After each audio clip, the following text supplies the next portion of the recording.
Hello guys, welcome back to my channel. कैसे हैं आप सब? आई होप सो कि आप सब बहुत अच्छे और हम लोग भी बहुत अच्छे हैं। यहाँ मैं कर रही हूँ टिफ़िन की तैयारी। तो आज लेके जा रही है प्रांकी और मूली और आलू का पराठा। बहुत अच्छा लगता है, टेस्टी लगता है, दोनों को मिक्स करके बनाओ तो पोटैटोज़ में पहले ना नाइट में ही बॉईल करके रख लेती हूँ।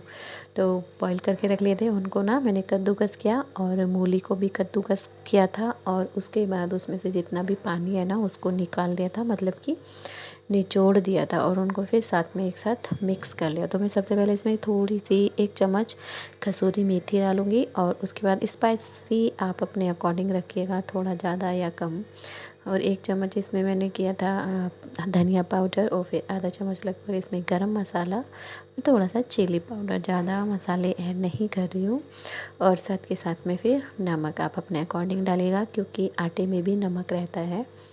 आटा मैंने पहले से ही लगा के रख लिया था और थोड़ा सा इसमें हरा धनिया को ऐड किया। तो अच्छे से इसको मिक्स कर लेंगे दोनों को जो आलू और पटेटोज़ हैं, पटेटोज़ और जो कैरेट है उसको, सॉरी, जो मूली है, रेडिश है, उसको अच्छे से मिक्स कर लेंगे और उसके बाद पराठा बनाएंगे। आटा मैंने पहले से ही लगा के रख लिया था, सॉफ्ट ही आटा लगा के रखना है। और उसको सिर्फ मैंने इसमें थोड़ा सा नमक किया है क्योंकि थोड़ा सा नमक इसमें डालना भी ज़रूरी है क्योंकि फिर वो फीका फीका सा लगेगा, अच्छा नहीं लगेगा इसलिए।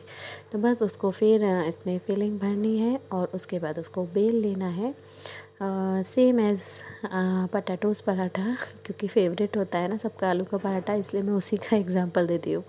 बस उसको अच्छे से बना लेंगे, सेक लेंगे। और मैं पराठा हमेशा ना घी में ही बनाना ठीक समझती हूँ क्योंकि बच्चों के लिए भी और अपने खुद के लिए भी मैं घी में ही बनाती हूँ। तो आपको जिसमें ठीक लगे आप उसमें बनाइएगा। बस इसी तरह से पराठा बना लेंगे और फिर टिफ़िन में मैं पैक करके इसको दे दूँगी आज, क्योंकि अभी चल रहे हैं एग्ज़ाम्स प्रांकी के, तो इसलिए भी मेरी वीडियो भी एक कल भी मैं अपडेट नहीं कर पाई थी बिकॉज़ ऑफ़ थोड़ा ध्यान देना पड़ता है। और क्या है कि इतना सारा लिखने के लिए होता है ना, बहुत सारा लिखने के लिए होता है, आजकल इतना सिलेबस होता है ना। तो वैसे तो मैं पहले से ही लिख के रख लेती हूँ, बट क्या है ना कि कुछ कुछ चीज़ें हो जाती हैं जो मतलब बच्चे ने गलत किया है तो उसको फिर से दोबारा से रीराइट करना, दोबारा से लिखना, फिर से सुनना और फिर से जो उस वर्ड में गलत कर रहा है उसके स्पेलिंग को लिख के देखना।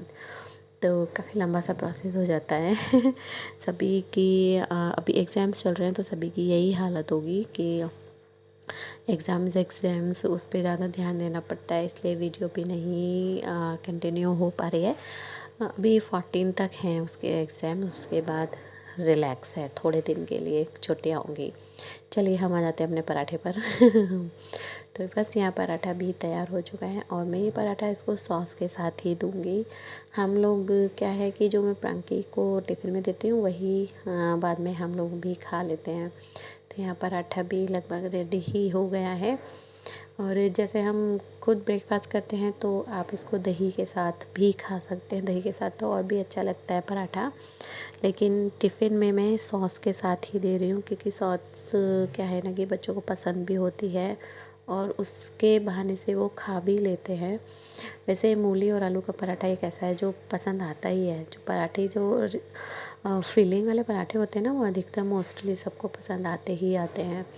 तो बस यहाँ भी पराठा बन चुका है और मैंने यहाँ पे रखी है इसमें सॉस थोड़ी सी जो कि प्रांकी को बहुत पसंद है। बस इसी तरीके से और साथ में दे रही हूँ एप्पल, यही है। और फिर से आ जाते हैं क्योंकि होली भी निकल चुकी है, पूरा होली का ठंडा माहौल हो गया है। वैसे यहाँ लोगों ने 2 दिन तक होली को सेलिब्रेट किया था, जो पीछे घर के पीछे इतना शोर था, कल भी बहुत बेतुका वाला था। और प्रांक के तो खैर एग्जाम्स चल रहे हैं तो हमने बस थोड़ा थोड़ा सा ही सेलिब्रेट किया था, बहुत ज्यादा नहीं कर पाए थे बिकॉज ऑफ एग्जाम्स की वजह से। और एग्जाम्स में भी हॉलीडे नहीं है, कंटिन्यू एग्जाम्स हैं तो इस वजह से ज्यादा थोड़ा थोड़ा सा ही खिलाया था, इसलिए पानी में भी उनको नहीं भिगोया था क्योंकि बीमार पड़ गई तो फिर ज्यादा दिक्कत हो जाएगी। और आजकल वैसे ही बच्चे इतने बीमार पड़ रहे हैं ना क्योंकि थोड़ा मौसम चेंज होने की वजह से भी हो जाते हैं। दिन में इतनी गर्मी रहती है ना कि बहुत ज्यादा गर्मी रहती है, लेकिन सुबह में और नाइट में ठंडा मौसम हो जाता है, तो इस वजह से जो मौसम चेंज होता है ना तो बच्चों पे बहुत जल्दी से इफेक्ट पड़ता है, बहुत ज्यादा एकदम सहन नहीं कर पाते हैं मतलब बच्चे, तो इस वजह से उसको पानी में नहीं भिगोया था। और मैंने कहा जब थोड़ी गर्मी हो जाएगी तब खेल लेना, अपने जिससे भी खेलना है, पिचकारी से, ये सब से खेल लेना बाद में। तो मान जाती है, ऐसे जिद नहीं करती है, क्योंकि उसको भी पता है कि एग्जाम्स में जाना जरूरी है, एग्जाम्स में छुट्टियां भी नहीं कर सकते, तो फिर इसलिए आराम से मान जाती है। और फिर वही अपना डेली रूटीन, पहले नई नई सारी चीजें बनानी थी कि होली आ रही है तो ये सब बनाओ, ये बनाओ, वो बनाओ। अब कुछ नहीं, अब सिंपल सी अपनी वही लाइफ रूटीन हो गई है कि सुबह उठो और जल्दी से खाना पीना, लंच वगैरह बनाओ प्रांकी के लिए। और क्रियांश भी देख रहा है अभी कार्टून, इसको ब्लूई बहुत पसंद है। और क्या कर रहे हो आप? हाँ, क्या देख रहे हो? रष्टी, अच्छा उसका नाम रष्टी है। और साथ में खा रहा है खाना, दाल राइस। और जो प्रांकी आज लंच में लेके गई थी वो भी मैं आप लोगों से शेयर करूंगी आगे।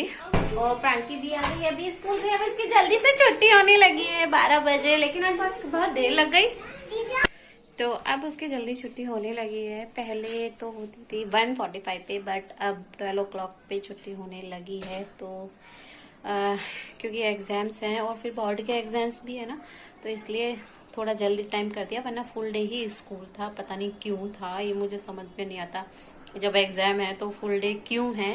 बट अब हाफ डे ही होगा, मतलब कि 12 बजे छुट्टी हो जाएगी। और डेली एग्जाम है, एक भी छुट्टी नहीं है, एक भी। और मैं बना रही हूँ यहाँ पे चाय शाम की, क्योंकि शाम की चाय भी बड़ी ज़रूरी सी लगती है, इसलिए तो शाम की चाय बना रही हूँ अभी इंडक्शन पे। अच्छा, दूध हो या चाय हो, जैसे ही नज़र बजती है ना वैसे ही निकल जाती है, इसलिए बड़ा ध्यान रखना पड़ता है।